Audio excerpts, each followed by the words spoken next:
Welcome to the Wednesday edition of Detroit in Black and White. I'm Adolph Mongo. We got Eric Brown, a contributor. How you doing, Eric? I'm okay. Okay, Jim Nardone, former police chief from Trenton, and how you doing, Jim? You doing all right? Jim's frozen, I think, or he's in the witness Yeah, program. He can't talk. yeah. And we Allan Lengel from Deadline Detroit. How Hello, you doing now? hello. I'm good, man. Okay. Listen. A lot of people stressed out. A lot of stuff happening. Donald Trump became the second president in the history of the I'm here. I United can hear you. States. The history of the United States to lose, to win, and then lose, and then come back. Grover Cleveland was the first, and now it's Donald Trump. I'll go to you, Jim. What happened with the Democratic Party strategy on this race? Your take.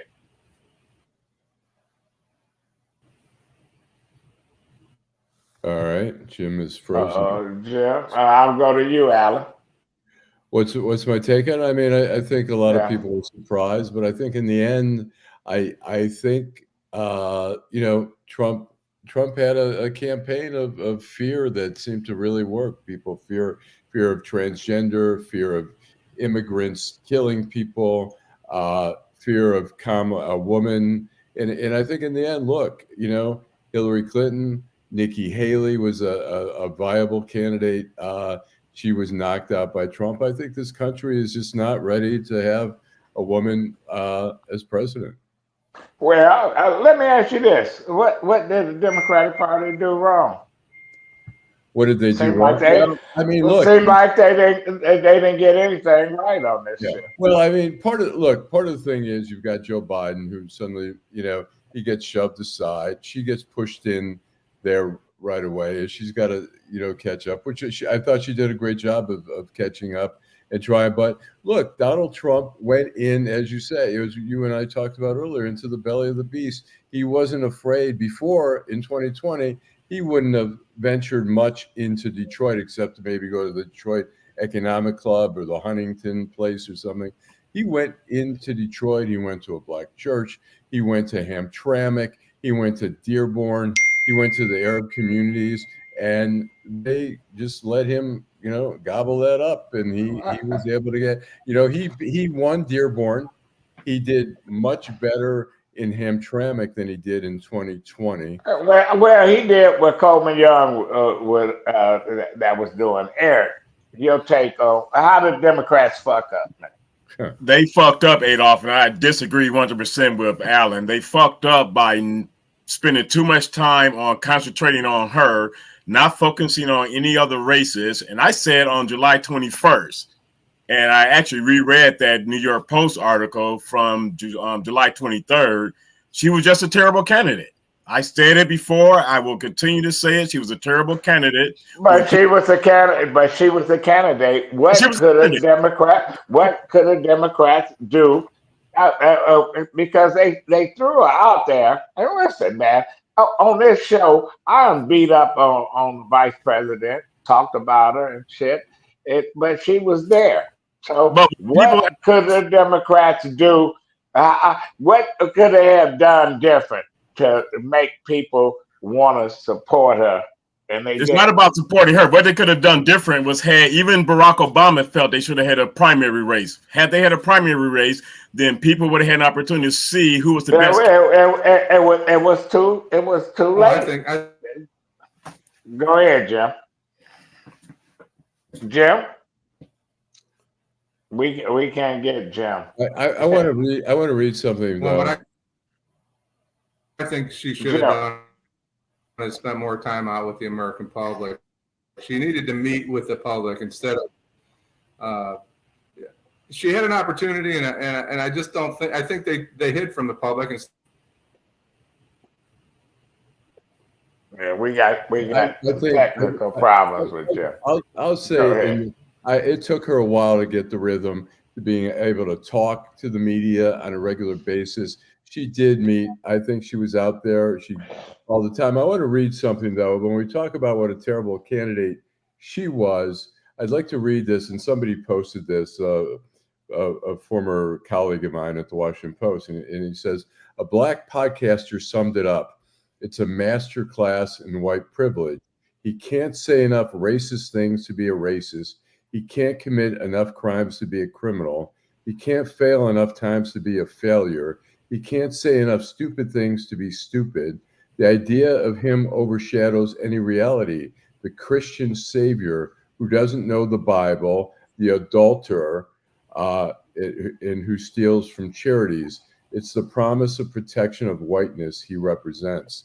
And, you know, when we talk about her not being a great candidate, I mean, to me, as somebody who's a skeptic of him, I mean, he just pandered. I mean, the convention or the rally that they had at Madison Square Garden was a KKK rally that he described as a love fest.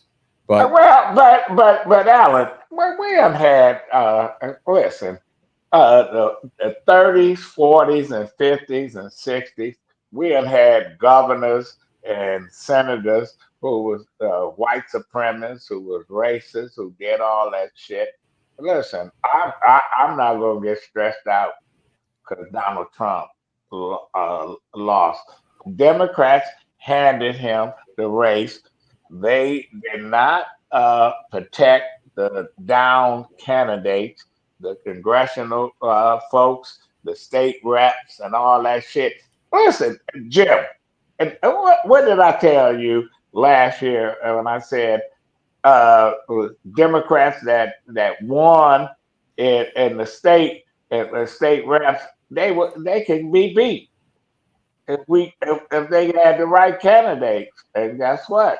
You absolutely said that. You had some idea that was going to happen.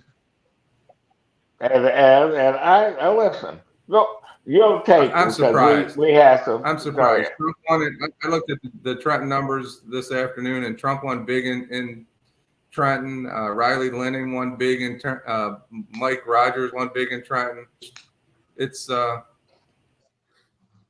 people have changed. They're going a different direction. Well, you know what? That's the one. Go ahead. Alyssa Slotkin won, and I think Mike Rogers caught up because basically what happened was the Republican Party decided they were going to put a shitload of money in there, and he was going to run these very negative commercials. Well, Mike Rogers was a terrible candidate. If they had somebody better, he would have beat Alyssa Slotkin. I'm gonna tell you. And you look at. Now, I'm going to look at Carl Malinga race. 2 years ago, it was that close. This time, they had a green, whatever. They had a two third-party candidates. They got 6% of the vote because, and I think I looked at it and said, because nobody wanted to vote Republican or Democrat in that district, and that was the difference in John James getting reelected, because the top of the ticket failed him. Carl Malinga lost twice because the Democrats failed him. Absolutely. He lost 2 years ago because they didn't put no money in there, and they lost this time because they had a terrible candidate at the top of the ticket. It's just unfucking believable. I got a video I just want to play real quick and just give you an idea of what the voters. This was yesterday at the poll in Midtown here. You know, was it the lesser of two evils, or was there one that excited you more than the other? Yeah, it's one that excites me more than the other. Trust me. Yeah. And could I ask you who that would be? I'm going for Trump. I'm just letting y'all know. I don't care. And what? It's just the lesser evil. That's all. Yeah. That's all I can. And what are you hoping for with Trump? I'm hoping for better situations for the community. I mean, you know, everything is being built up downtown, and instead of the real outside and the outskirts of the community, the violence. You know, I want a lot of change. Were there certain issues that were more important to you than others, or? the issues with transgender, I didn't like those at all. You didn't like that? No, sir. And so Kamala, the things with Kamala, did that impact you? Or Yes, her it did. trans? Okay. And could I ask who you voted for? Or? Trump. And well, let me ask you: when you say that Trump, do you feel like some people will be judgmental? Most definitely. Most definitely. Did you get some grief about? Yes, I did. You did. Yeah. And what did you tell people? What was? Mind your business. And he's scared to be gay. You know what? We got a lot of homophobic people in the community, and that shouldn't be the problem. And he didn't. He can vote for who the fuck he want to vote for, but this Kamala Harris never said about she gonna turn into transgender, all this other bullshit. We hear people want something different. And the chickens coming home to roost with the Democratic Party. They fucked up this time because every 4 years, Eric, don't every 4 years we say they use us. They use us every 4 years, and there was so much pandering. I mean, people could talk all they want about the fear mongering on the right, but the pandering is one of the main reasons. You had the young vote. Donald Trump got 5% more of the younger vote in Wayne County than she got. He also got you saw Allan just showed 2 black men. That was the pulse of the black male race. But some black men are sexist. They don't want a women. The Arabs, the population, I ain't surprised because they don't like women. The way I saw some Arabs walking down the street today. The woman was 20 feet behind, and she had the babies. It looked like she was pregnant. And he was up walking ahead. They don't like women. I don't care. Adolph, you also have to look at the amount of votes she got versus what Joe Biden got 4 years ago. There was a dramatic drop off. That says that the Democratic Party did not impress enough people for them to want to do the same thing they did 4 years ago. And then people 4 years ago voted based on settling on Joe Biden versus Trump. Ain't no question. Jim, go ahead. The popular vote and the electoral college votes this time, so no one can use the excuse about him not getting the most votes. No question. Go ahead, Jim.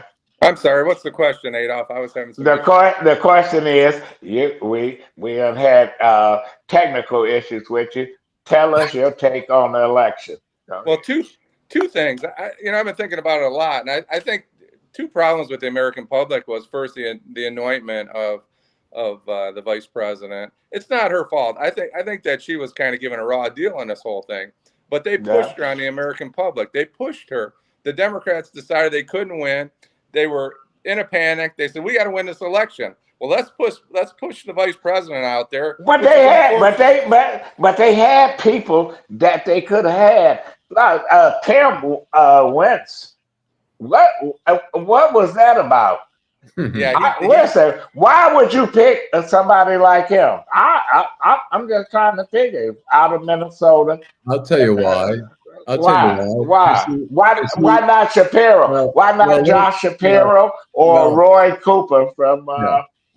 I agree with you that, but I'll tell you why. Because he was the most willing to be subservient to her. She didn't want to be overshadowed. He was like, "I'm here, whatever you need. I'm here to serve you." And in the end, they fucked up. Fucked up. What struck me at the end on a Monday night, in Philadelphia, you would think if he was really a great asset to the ticket, they would have been on stage together. And he was not there. He was here in Detroit with Biden. Josh Shapiro or Roy Cooper out of North Carolina would have been a better candidate. Or Gavin Newsom. Out of California. Out of California, or what's his name? Pete. But you can't have 2 from the same state. I think. Okay. Here's the other issue. I don't think she was communicating with the American public. I don't think she went out and she made a case with the public. I think she could have. But I think, Jim, I think she tried, and she just didn't have enough time.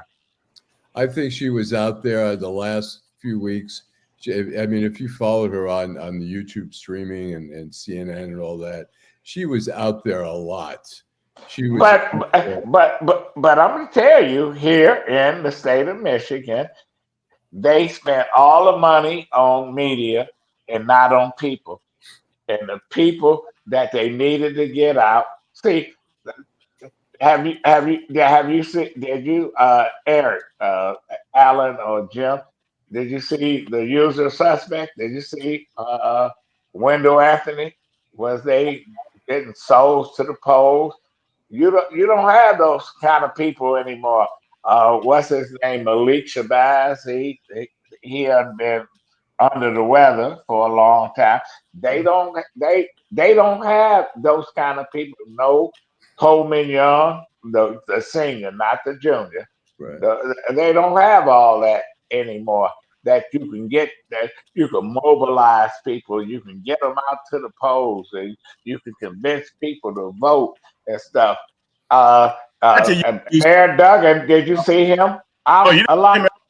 and they tried to use the Black Green Letter organization as a way to get people out to vote, but people look at the D9, as they are called, as being elitist. So you can't get elitists to get the common Joe to support someone, because they're going to see you as part of the problem. And even with, I think we're making too much of the issue about people not supporting a woman. 2 Black women got elected to the U.S. Senate yesterday, one in Delaware and one in Maryland. But that's Delaware, that's Maryland, they Michigan. We're gonna take a break, and we'll come back and we'll continue the conversation.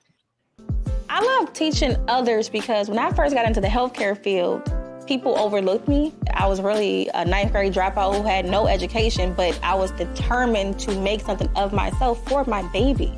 So Motor City matched the funds I put into my business. They awarded me $20,000.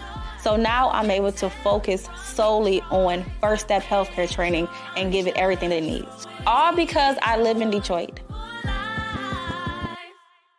Hi, I'm Eric Sabri, your Wayne County Treasurer. If you're living in the home of a deceased family member and you're facing property tax foreclosure, the probate process can be helpful to you. If you file a probate petition and notify our office, the foreclosure proceedings will be halted during the probate process. Contact us at 313-224-5990 or email us at taxinfo@waynecounty.com. We're here to help.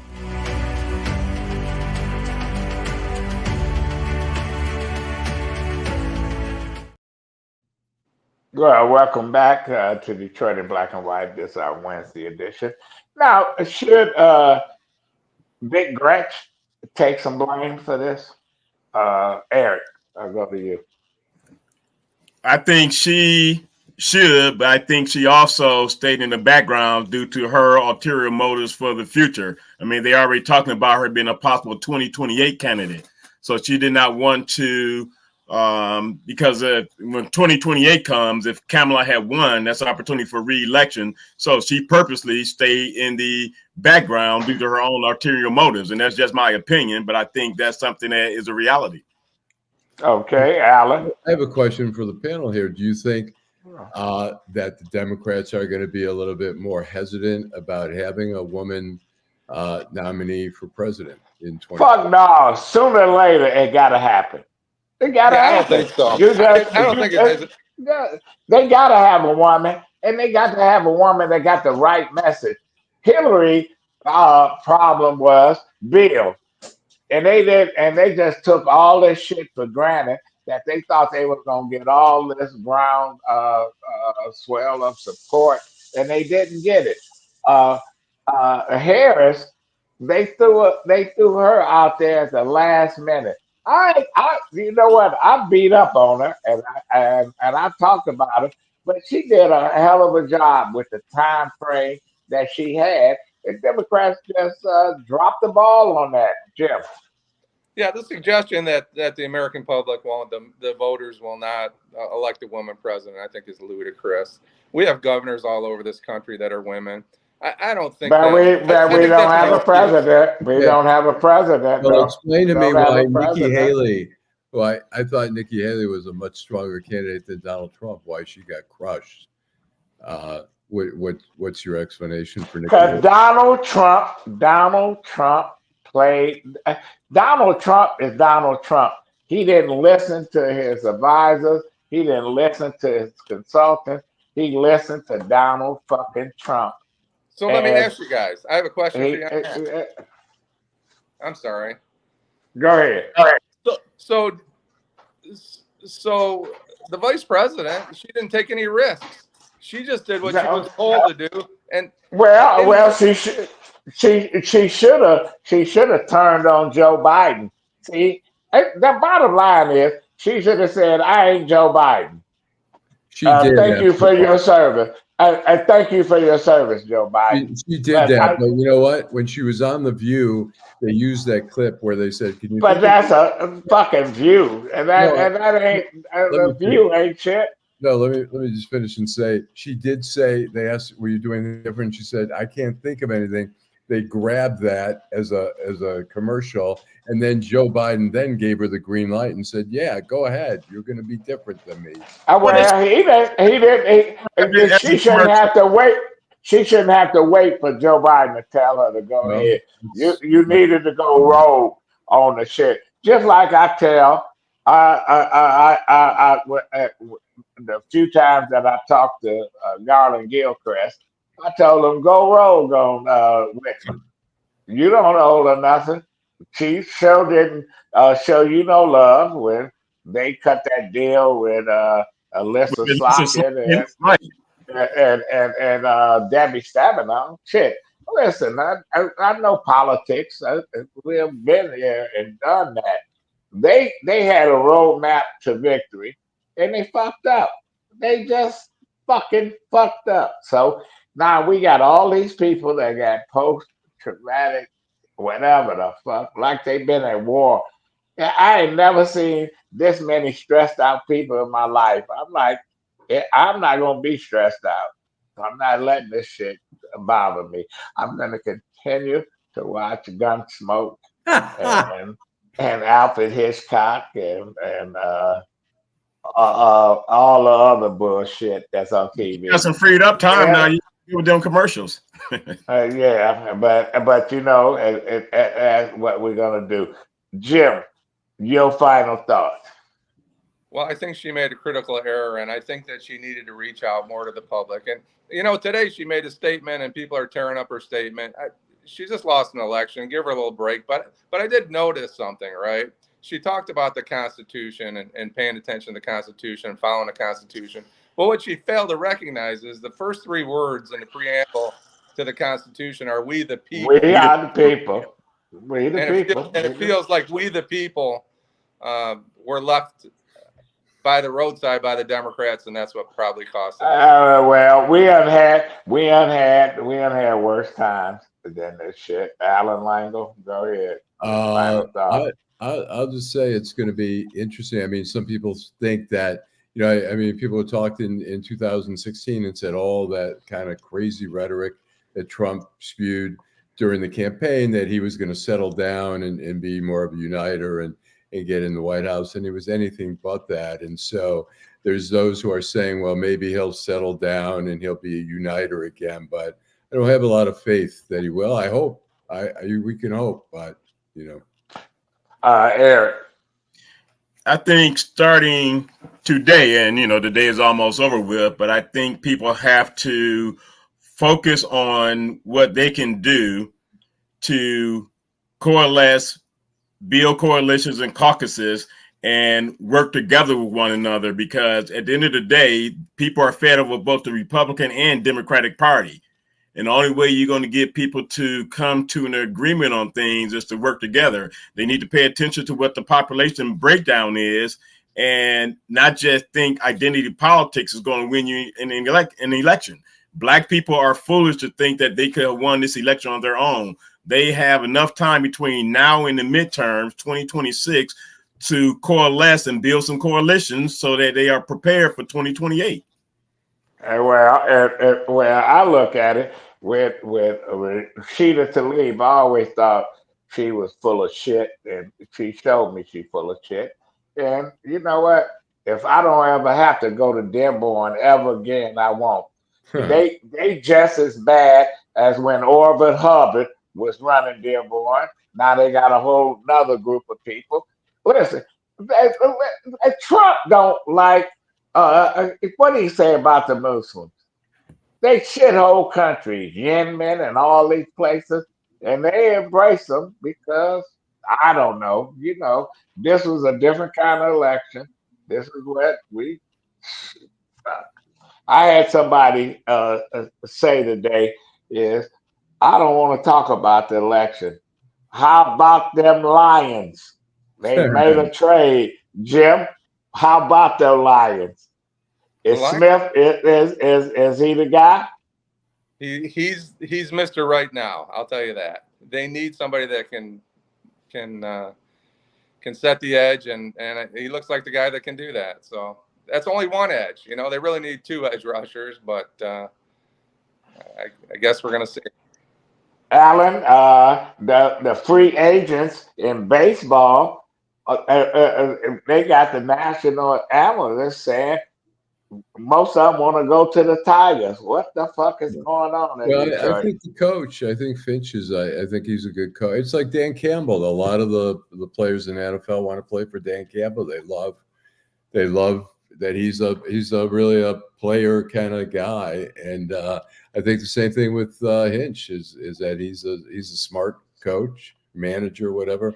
And people want to come play, and Detroit is also, I think it's no longer like, oh my God, anywhere but Detroit. I don't want to go there. But I think people are realizing that Detroit is not a bad place to live. Hey, no question. And Eric, U of M folks, while they lost 4 games, they picking up a lot of elite recruits. What's happening on that front? And it's funny you mentioned U of M because that was what I was going to talk about. And the fact that they are ranked number 10 right now, and if they pull off this flip Bryce Underwood from LSU along with the receiver from LSU, they will probably go into the top 5. And the bad season that they are having this year, starting next year, would definitely be a resounding rebound to get them back into the playoff picture. And no question. And I want to take a shout out to Juwan Howard's son. His father was fired as the head coach of U of M, and the young brother stayed at U of M to graduate to get his degree on the team. You know what? I have to give that. That must really. That's a tough situation. I think his father probably told him, "Keep your ass here at Michigan and don't go nowhere." And that's exactly it would have been easy. It would have been easy to just transfer. And that's exactly what happened, Adolph. Juwan told him to stay there to get that U of M degree. And if anyone saw the game on Monday, this team is good. This is a good team. They are going to surprise a lot of people, this basketball team.